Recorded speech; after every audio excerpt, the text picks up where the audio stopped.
کەسانێکی دڵ ئەم کەناڵە ئەو کەناڵە نییە کە خوا دەوێ، ئەم کەناڵە کوفری بە تاغوت نەکردووە. سبحان الله، کوفری بە تاغوت نەکردو. یعنی چۆن کوفری بە تاغوت نەکردو؟ یعنی ئێمە ئیمانمان بە تاغوتە؟ ئەگەر ئیمانمان بە تاغوت بێ و کافر نەبین بە تاغوت، ئەوەی کە تاغوتە خوایە ئەگەر ئێمە ئیمانمان پێی نەبێ هیدایەتمان دە ئیمانمان پێی بێ، ئەگەر نەمان زانیوە. ئەگەر زانی بێتیشمان چێ تاغوتە و بێ باوەڕ نەبین پێی، باوەڕمان پێی بێ، بیکەینە شەریکی خوای پەروەردگار.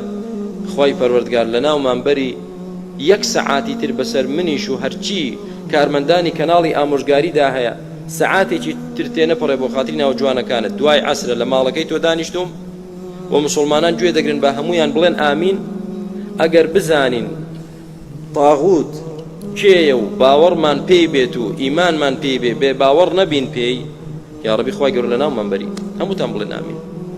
ئەگەر واژ نەبێ کەسانێکی توندڕەوی تەکفیری عەقیدە پوچ کە بوون بە سەبەبی ئەوەی مسلمانان خوێنیان بڕژێت، لە هەموو دنیادا دەبینین ئەوانە دەستیان بریتیە لە کاولکاری و تێکدانی مسلمانان و وەزعی مسلمانان، بۆ هەر کوێیەک ڕۆیشتن خوێن ڕێژیەک و کاولکاریی زۆریان لە دوای خۆیان جێهێشتووە. ئەوانە وا حکم دەدەن کە ئێمە کوفرمان بە تاغوت نەکردووە. کوفر بە تاغوت چییە؟ بڵێن کاکە ئەوەی لەم کوردستانی ئێمە حکمڕانی دەکە هەمویان کافرن، هەمویان کافرن، و ئەوەش کە پێیان نەڵێ کافر ئەوانیش هەمویان کافرن، ئەوانەش دیسان بەوانە نەڵێ کافر ئەوانیش هەمویان کافرن. من لەم یوکەفر الکافر فقط کەفەر. بەس پێم بڵێن چێ دەمێنێتەوە لەو کوردستانە مسلمان بێ؟ چێ دەمێنێتەوە مسلمان بێ؟ یعنی لە غەبا و لە جەهالەت و نەفامێتیان وا تێگەیشتون کوفر بالطاغوت. یعنی تۆ ئەو کەسەی کە هەڵە دەکا لە شەرعی خوا لا دەدا یا بگرە لەوەی کوفر کە شرک کە، ئەگەر تۆ تەکفیری نەکەی ئەوە کوفر بە تاغوتت نەکردووە. خوای گەورە نەیفەرموو فەمەن یوکەفر الطاغوت، فەرمووی فەمەن یەکفر بالطاغوت. فەرقی هەیە ئەم دوو شتەیە؟ فەرقی نییە. آخر لەوەیە پێغەمبەرێکی خوا کرابێ بە تاغوت. تاغوت یان چی؟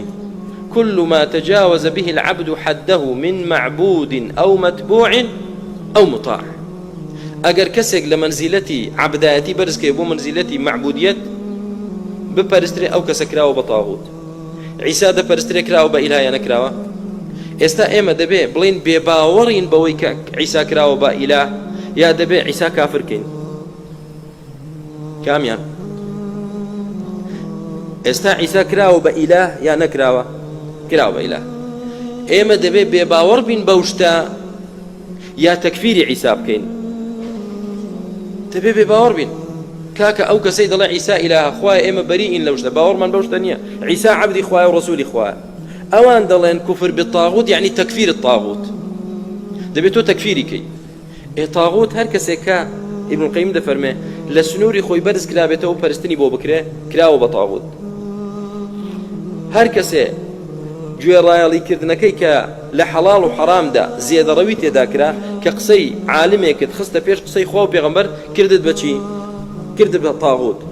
ئێستا زۆر کەس هەیە لە ئەتباعی مەذاهیبەکاندا، شافعی، مەذهبی شافعی و ئەحمەد و ئەوان، قسەی ئیمام شافعی دەخاتە پێش قسەی خوا و پێغەمبەر والعیاذ بالله. پێی دەڵێ خواوە دەفەرمێت دەڵێ ئاخر شافعی وای نەفەرموو.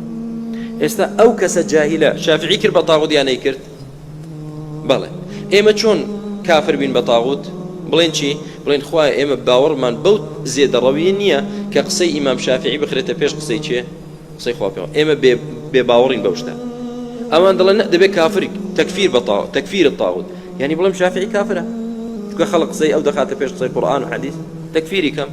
بە هەمان شێوە سەرکردەیەک لەوەیە کوفری لێ بینرابێ، لەوەی شرکی لێ بینرابێ، یا خەڵکێک لەوانەیە قسەی ئەو بخاتە پێش قسەی خوا و پێغەمبەر صلی الله علیه و سلم، دڵم خوایە جانێمە بەریئین لەو شتانە، هیچی باوەڕمان پێ نییە.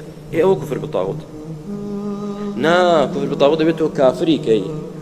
چۆن کافری کەم؟ ئایا هەر کەسێ تووشی کوفر بوو کافرە یەکسەر؟ خەجا ئیشی چییە ئەو برام؟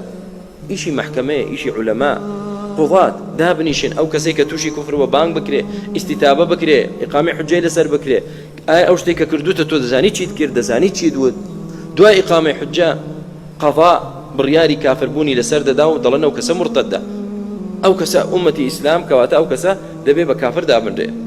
ئەما من لەخۆ ئەی نابینی چی کرد و چی وت دەڵێن ئەو ئیشەی کوفر بخوای من بەریئم لی بەریئم لەو شتە بەریئم. بەڵام بەلای ئەو جاهیلانەوە کوفر بێتاغوت تۆ هەر کەسێک هەڵەی یعنی کوفری کرد یا شرکی کرد یا کوفر و شرکیش نییە لە نەزەری ئەواندا کوفر و شرکە ئەوە تۆ دەبێت یەکسەر کافریکەی یەکسەر کافرینەکەی خۆت کافر بوویت یەکسەر کافرینەکەی خۆت کافر بوویت. بۆی براکانم بە فەزڵ و کەڕەمی خوای گەورە لە هەموو کەس زیاتر کە بێ باوەڕە بە تاغوت ئەهلی سوننە الحەمدولله، بەڵام بە عەقڵیەت و علمیەت و شەرعیەت و سنیەت نەک بە حەماقەت و جەهالەت و نەفامیەت و زێدەڕەوی و توندڕەوی. یعنی ئەم خەڵکە دەی بیهێنن گڕیان بدەن مەشغوڵیان کەن چییە ئیلا دەبێ ئەعتیقادتان وا بێ فڵانە کەس کافرە. ئەگەر نەڵی فڵانە کەس کافرە تۆ نەهاتوویتە ناو دایرەی ئیسلام، چونکە لای ئەوان نهاتە ناو دایرەی ئیسلام. فمن يكفر بالطاغوت ويؤمن بالله فقد استمسك بالعروة الوثقى لا إله إلا الله. باش بدو مشتود ديتنا ودائرة الإسلام يكفر بالطاغوت أو مرجية كما بباور بهرشتك دا بارستري جقل أخوة إيمي أهل السنة بباورين بهرشتك دا بارستري جقل أخوة بباورنين فنا بخوشون بباورنين هرشتك ببارستري كل ما عبد من دون الله أخوة بباورين بي بإله نازانين بشايستي بارستني نازانين وهر شتێک زێدە ڕەوی تێدا بکرێت لە گوێڕایەڵی و تاعەت و شوێن کەوتندا خوای بێ باوەڕین بەوە ئێمە هەر کەسێک وا بێ باوەڕت بە عیبادەتی غەیری خوا نەبێ و ويؤمن بالله ئیمانت بەخوا بێت تۆ چی ئەوە تۆ مسڵمانی. ئەوان دەڵێن نە کە سەرۆکی وڵات جا هەر کەسێک بێت دەگۆڕێ هەر ڕۆژەیەکێک سەرۆکی وڵات کە کافرین نەکەیت ئەوە تۆ نەهاتوویتە ناو دایرەی ئیسلام نەهاتوویتە ناو دایرەی ئیسلام. کەواتە ئەم میلەتە کوردە چییە؟ کافرە میلەتێکی کافرە بۆ نەک کافر بۆتەوە هەر نەهاتوونە ناو دایرەی ئیسلام جارە مسڵمان نین نەبوونەتە مسڵمان. یعنی مەرجی مسڵمانێتی خەڵک چییە؟ بڵێن فڵانە کەس کافرە نەڵێ فڵانە کەس کافرە تۆ نەهاتوێ ناو دایرەی ئیسلام. نوێژ دەکەی ڕۆژوو دەگری حەج دەکەی قورئان دەخوێنی ئیعتیکاف دەکەی خێر و سەدەقەت دەکەی دڵێمانە داماون خۆم بێعەقڵانە جار ناتوونە ناو دایرەی ئیسلام. بۆ کاکە نهاتوین چی خێرە تا ئێستا کوفرتان بە تاغوت نەکردووە. سبحان الله لە حەماقەتیان سبحان الله لە جەهالەت و لە نەفامێتیان.